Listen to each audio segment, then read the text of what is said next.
individual. Kung ikaw musalig karon, kung ikaw mutuo, dawaton nimo kinasing-kasing si Jesus na imong mangluluwas. Kung imong Ginoo, ingon sa Bible, gitagaan ka katungod na imong anak sa Dios. Unay pangutana, Pastor, paano may mo anak sa Dios? Ako din ang utana. Brad, unsa may mo kang anak sa Dios? Anak tong bata. Simba. Unsa ka may mo anak sa Dios? Ang isa ko lingon. Makampo. Unsa pa kay mo anak sa Dios? Anong utana ko? Bautismo. Ingon sa Bible, may mo ra kang anak sa Dios kung dawaton ni Jesus.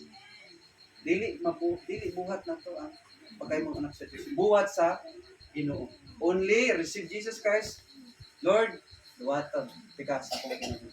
Ingon sa Bible, as many as receive Him, natagaan sila katulad ng mga anak sa Dios. And then, mo na mga igsoon, no?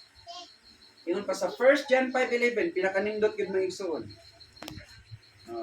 Ingon pa sa 1 John 5:11, kung mudawat ka sa anak, makabaton ka kinabuhing walay katapusan. Apan kung dili ka mudawat sa anak, dili ka makabaton sa kinabuhi. Bisan day ka buhi pa ka, bisan di pa ka patay, ingon pa sa Bible, ma-sure na nimo na ikaw luwas. Amen ba? So, mo na mga igsoon nga asa man ka sa way klaro o sa klaro? Oh? Di ba? So, ingon pa sa Bible, no?